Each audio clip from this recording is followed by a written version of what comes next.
ये बात है एक पुराने राज्य की, जहाँ एक छोटे से गांव के कोने में एक बूढ़ा हलवाई रहा करता था। नाम था केशव। उसका अपना कोई नहीं था। एक टूटी हुई दुकान थी, एक चूल्हा, एक तवा और एक हाथ से कूदा हुआ जिंदगी का अनुभव। पर अकेले नहीं था वो। उसके साथ था एक लड़का, अनाथ, समझदार और मेहनती। नाम था बिरजू। ए बिरजू, इधर आ बेटा, 4 समोसे दे।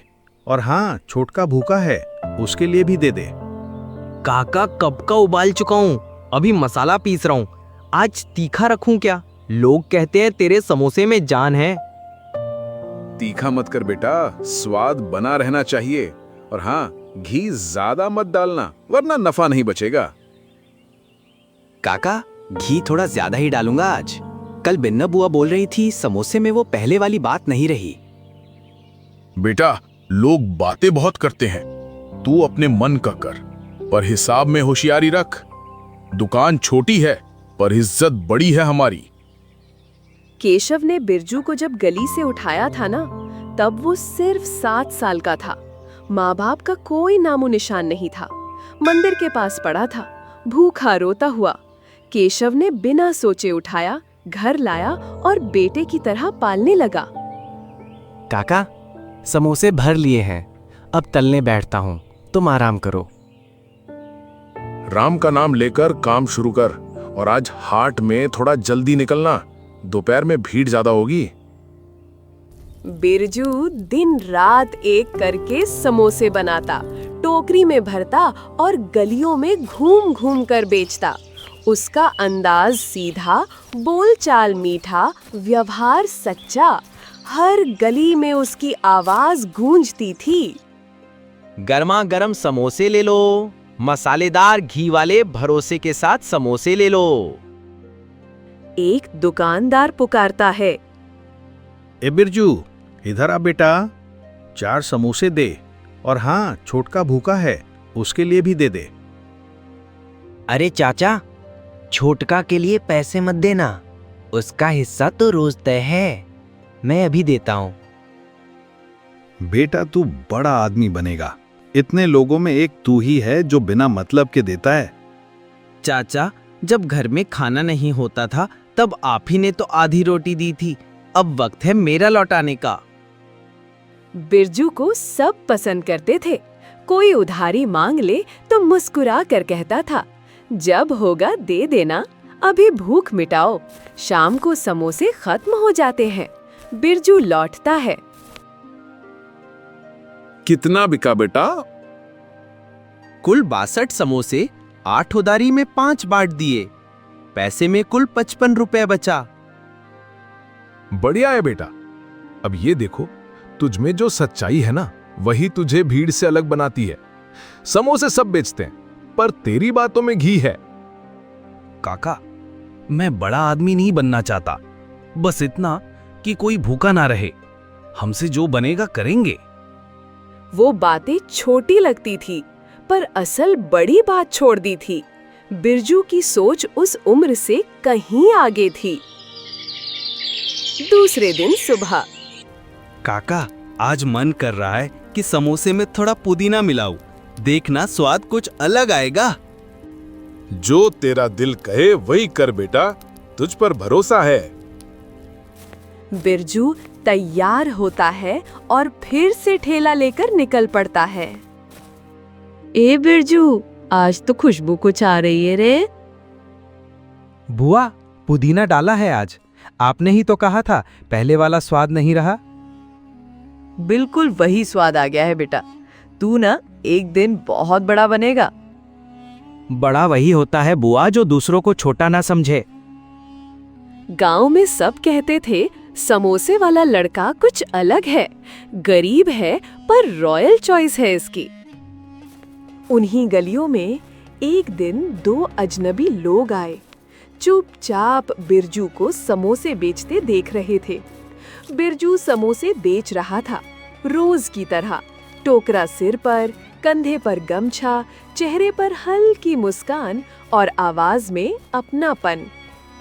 गर्मा गर्म समोसे ले लो, मसालेदार घी वाले भरोसे के साथ समोसे ले लो।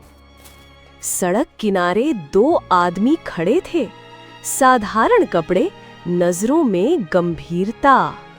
यही है क्या वो लड़का जिसके बारे में लोगों से सुना था? शक्ल और सूरत से तो कुछ खास नहीं, पर बातों में ठहराव है। देखो कैसे हर किसी से बात कर रहा है जैसे अपना हो।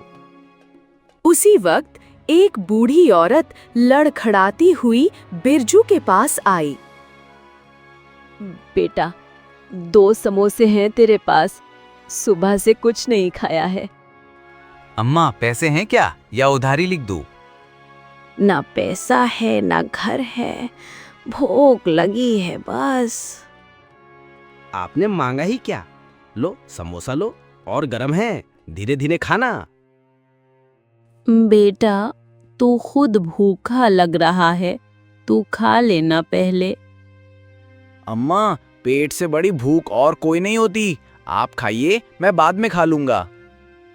वो 2 अजनबी चुपचाप सब देख रहे थे। उनकी आंखें एक दूसरे से मिली। इशारा हुआ, समझ पड़ी। ए लड़के, जी बाबूजी। 2 समोसे देना, और हाँ, ये जो दे रहे हो ना, उसमें झूठ मत मिलाना। बाबूजी, घी कम कर दूंगा पर झूठ नहीं बोलूंगा। समोसे में नमी चली जाती है पर ईमान में नहीं।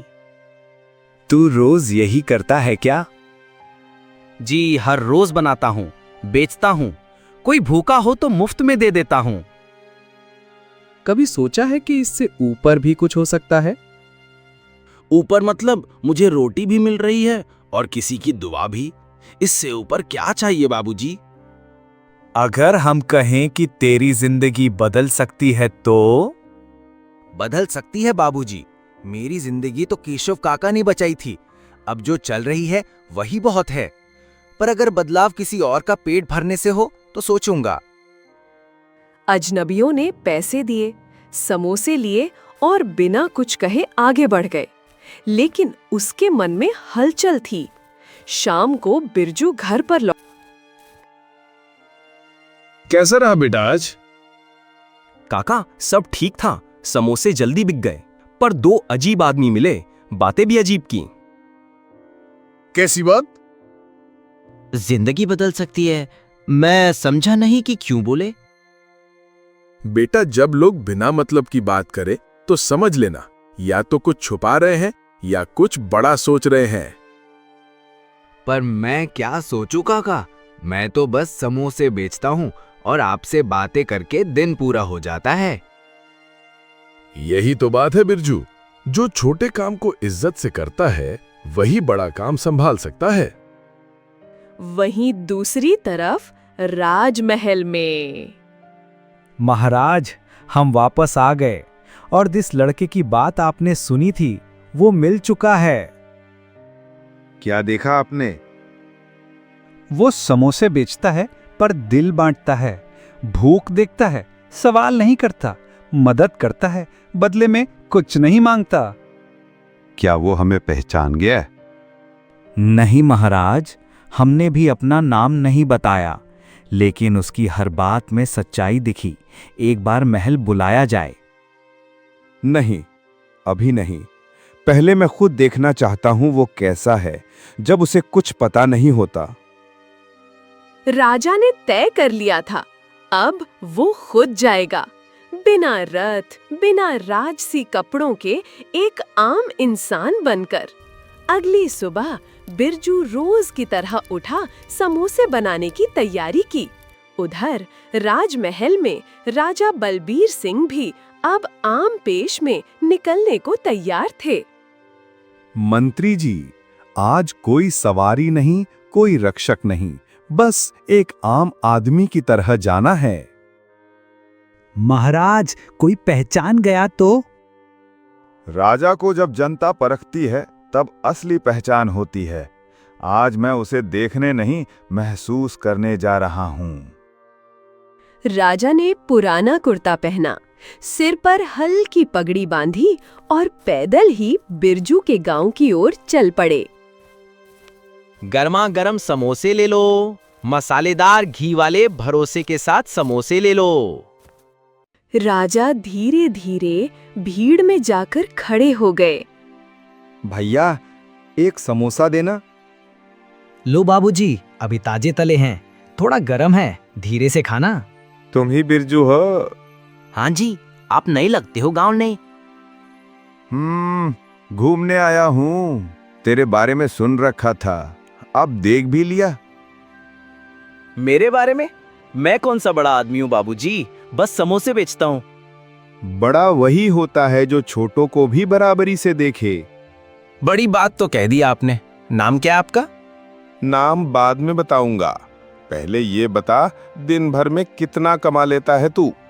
कभी 50, कभी 70, कभी कभी उधारी ज्यादा हो जाती है तो खाली हाथ। फिर भी किसी को मना नहीं करता। नहीं बाबूजी, भूख सबसे बड़ा दर्द है। मैं खुद भूखा रह लूंगा पर किसी को मना नहीं कर सकता। तू ऐसा क्यों सोचता है? क्योंकि मैं भी भूखा रह चुका हूं। जब कोई नहीं था तब एक बूढ़े ने मुझे खाना दिया था। आज वही मेरे काका हैं। उन्होंने ही सिखाया, खाना बांटोगे तो दुआएं मिलेंगी। काका का नाम क्या है? केशव बूढ़े हैं पर दिल से जवान। हर रात को मेरे लिए खाना रख के सोते हैं। अगर तुझे मौका मिले कि तू कुछ बड़ा कर सके लोगों के लिए, तो क्या करेगा?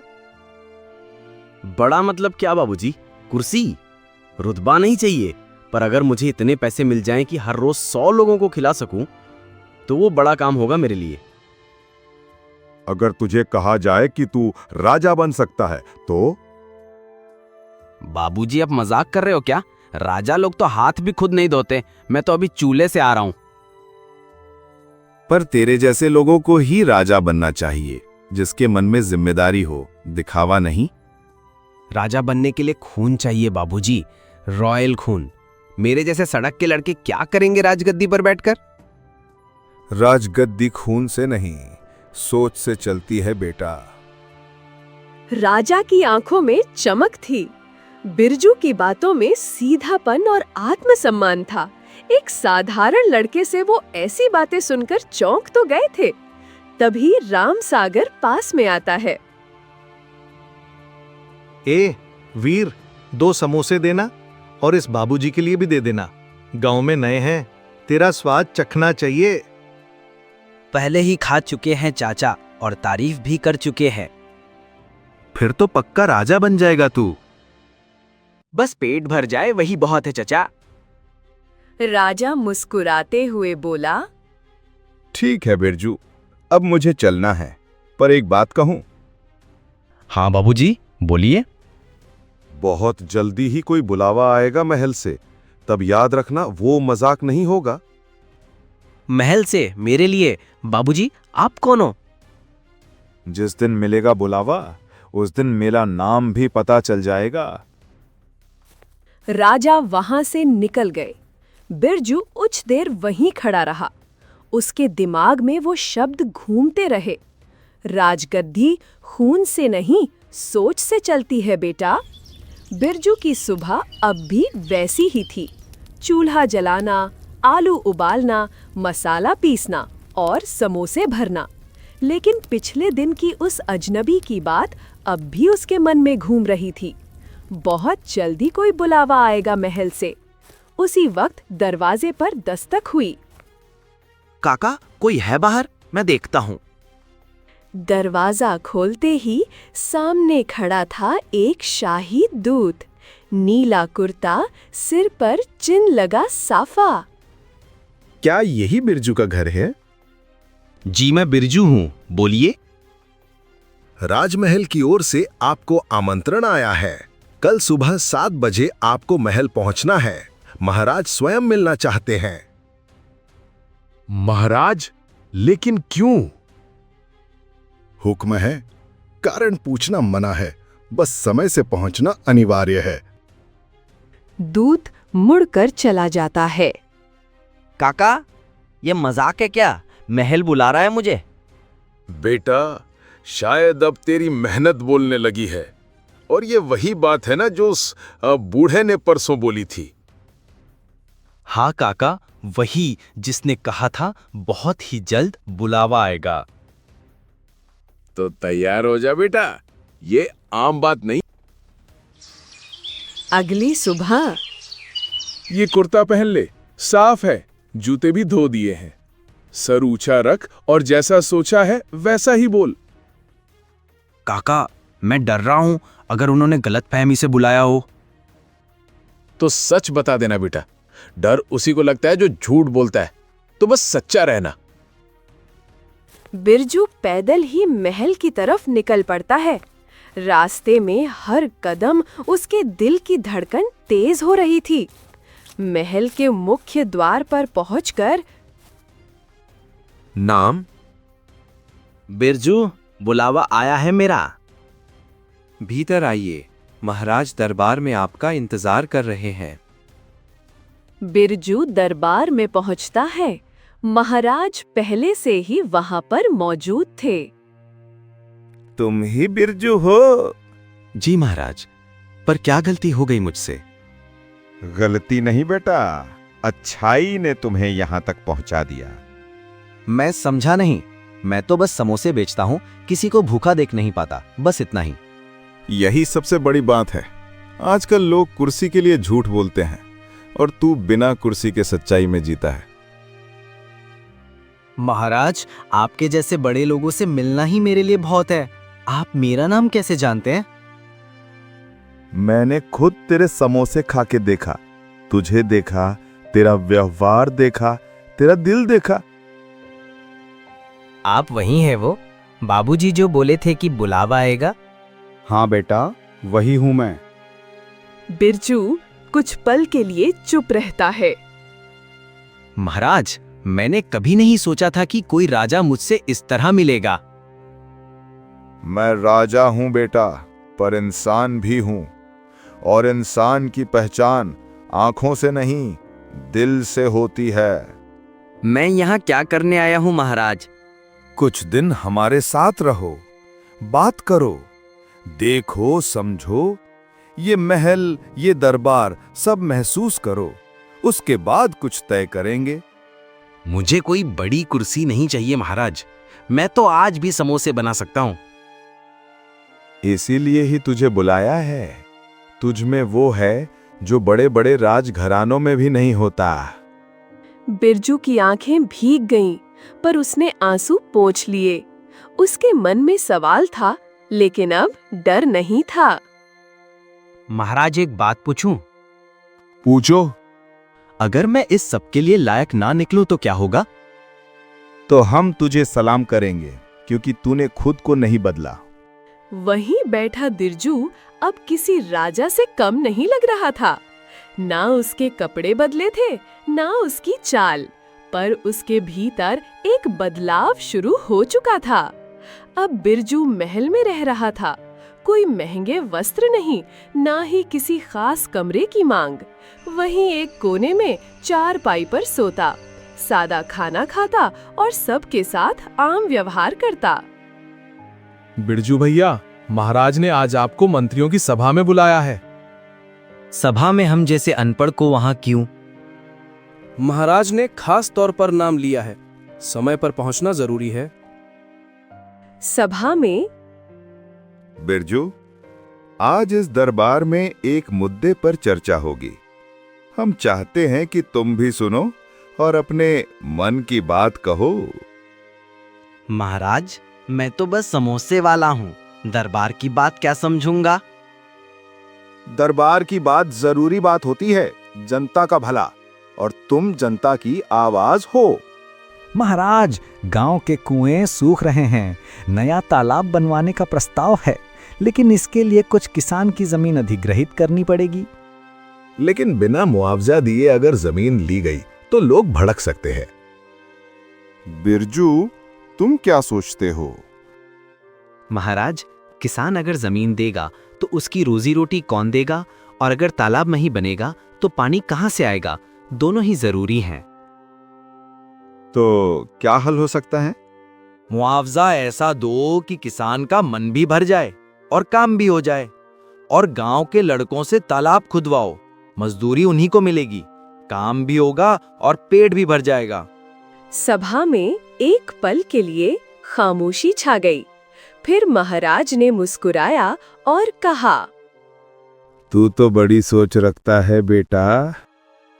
महाराज, हमने खेत देखा है, पसीना गिराया है, भूख झेली है, जो भोगा है वही सोचता हूँ। बाद में महाराज बिरजू को महल के आंतरिक काम दिखाते हैं। ये है राजकोष। यहाँ से सारा खर्चा चलता है, सेना निर्माण और प्रजा की सहायता। इतना सोना, इतने में तो पूरे गांव के लिए 100 कुएं खोद सकते हैं। ठीक कहा तूने, लेकिन ये भी समझ, इसे चलाने के लिए भी व्यवस्था चाहिए। अगर व्यवस्था ही रखनी है तो ईमानदारों से बनानी चाहिए। और तू क्या खुद को ईमानदार नहीं मानता है? मैं कोशिश करता हूं कि किसी को धोखा ना दूं, बाकी सही गलत ऊपर वाला जानता है। अगले दिन महाराज ने बिरजू को बाजार जाने के लिए कहा, बिना पहचाने आम आदमी बनकर बाजार में। भैया ये मूंग की दाल लो, बढ़िया है, लेकिन थोड़ा कम तौलूं क्या? क्यों? हर कोई कहता है यहाँ कोई तौल सही नहीं करता, फिर तू भी चोरी है? अबे तू होता कौन है बोलने वाला? तभी वहां महल का दूत आकर कान में कुछ कहता है। व्यापारी के होश उड़ जाते हैं। ये राजमहल से भेजे गए विशेष अतिथि हैं। संभल के बोल। माफ कीजिए सरकार, गलती हो गई, अब कभी नहीं करूंगा। बिरजू लौटकर दरबार में आता है। कैसा रहा अनुभव? महाराज, लोग कानून से नहीं, डर से बदलते हैं, और डर टिकता नहीं। तो क्या करें? लोगों को भरोसे से जोड़ो। जब तक राजा से रिश्ता डंडे का रहेगा, दिल से कोई नहीं मानेगा। उस रात महाराज ने मंत्रियों से कहा, हमने उसे परखा, पर हर बार उसने हमें सिखाया, ये लड़का सिर्फ समोसे नहीं, सोच भी बेचता है। राजा साहब, अब फैसला आपको करना है। ये उत्तराधिकारी बनने के लायक है या नहीं? अब ये एक बात और देखनी बाकी है, ये लड़का सत्ता की खबर सुनकर बदलता है या नहीं। अब तक बिरजू ने महल में सबका दिल जीत लिया था। उसकी सादगी, सोच और ईमानदारी ने दरबार में बैठे बड़े बड़े मंत्रियों को सोच में डाल दिया था। लेकिन महाराज अब भी पूरी तरह से संतुष्ट नहीं थे। मंत्री जी, आज तक हमने जो देखा वो वीर का बाहर का चेहरा है। अब देखना है कि भीतर क्या है। क्या सोच रहे हैं महाराज? अब समय है उसे असली परख में डालने का।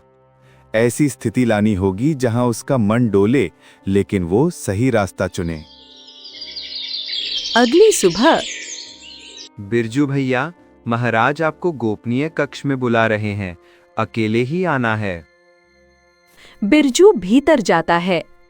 बिरजू, आज मैं तुझसे कुछ मुश्किल काम कहने वाला हूं, तैयार है? महाराज, जब तक बात सच्चाई की हो, मैं पीछे नहीं हटूंगा। ठीक है। महल के पुराने कोषाध्यक्ष पर चोरी का शक है, सबूत नहीं है, पर आरोप गंभीर है। अब फैसला तुझे लेना है, बिना सबूत के उसे सजा देनी है या जाने देना है। महाराज, क्या मैं उससे मिल सकता हूं? अभी नहीं, तुझे बिना मिले बिना देखे फैसला देना है, सिर्फ इस बात पर कि शक है। महाराज, मैं ऐसा फैसला नहीं कर सकता। क्यों नहीं? क्योंकि शक सच नहीं होता, और बिना सुने किसी को दोषी मान लेना, ये तो इंसानियत के खिलाफ है। अगर वही आदमी सच में दोषी निकला तब? तो मुझे दुख होगा कि मैंने उसे जाने दिया, पर मुझे चैन रहेगा कि मैंने बिना सुने किसी को ठेस नहीं पहुंचाई। महाराज मुस्कुराए, पर ये परीक्षा अभी खत्म नहीं हुई थी। अगले दिन बिरजू, एक और बात आई है। केशव काका के खिलाफ शिकायत आई है कि उन्होंने गांव के बाहर की जमीन पर अवैध कब्जा कर लिया है। क्या बकवास है ये?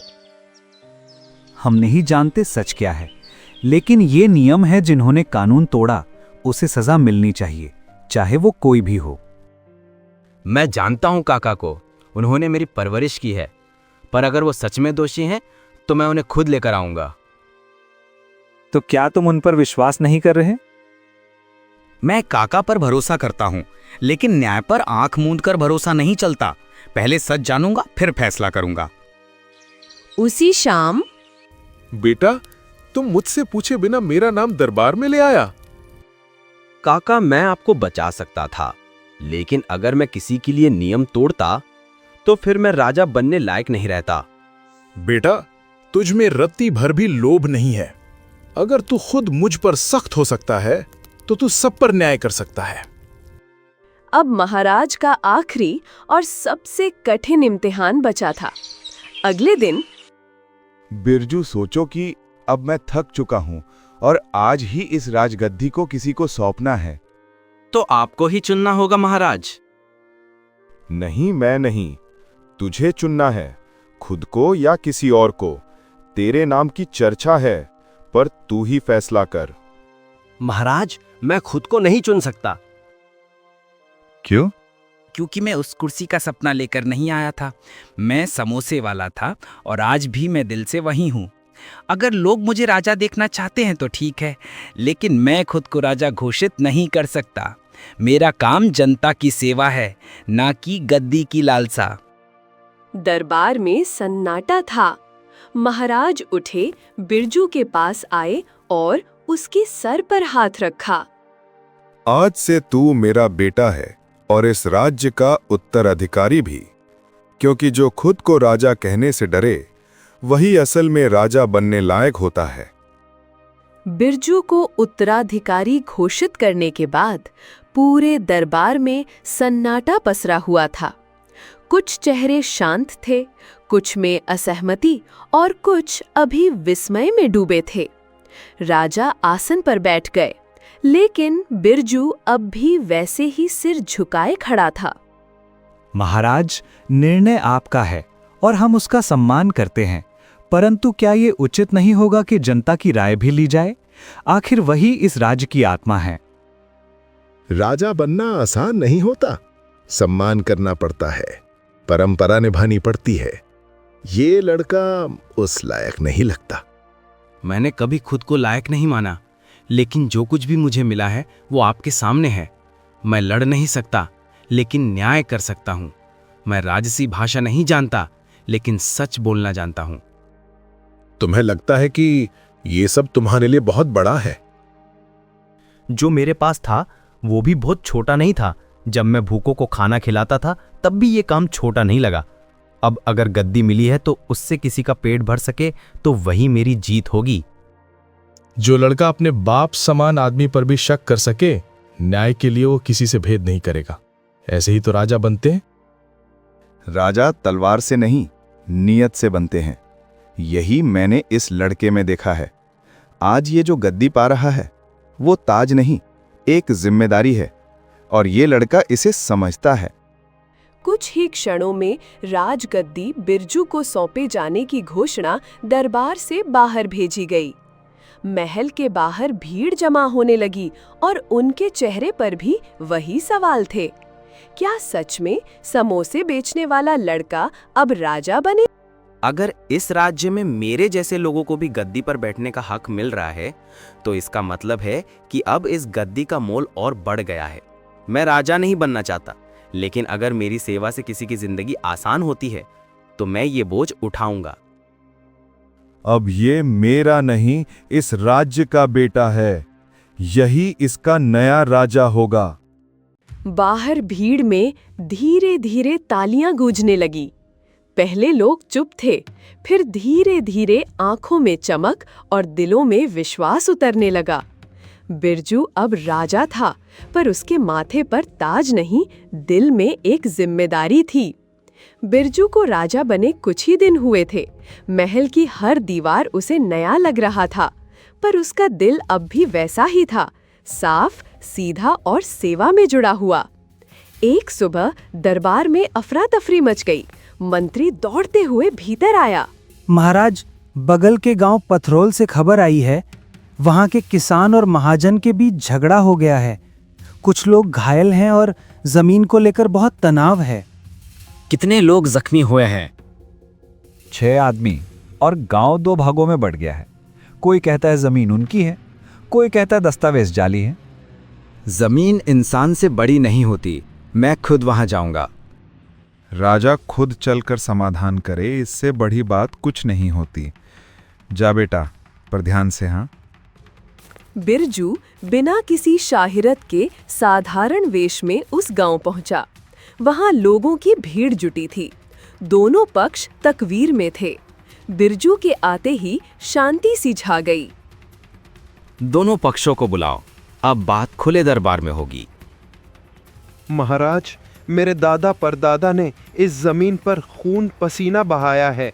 अब ये महाजन इसे हड़पना चाहता है। दस्तावेज मेरे पास है महाराज।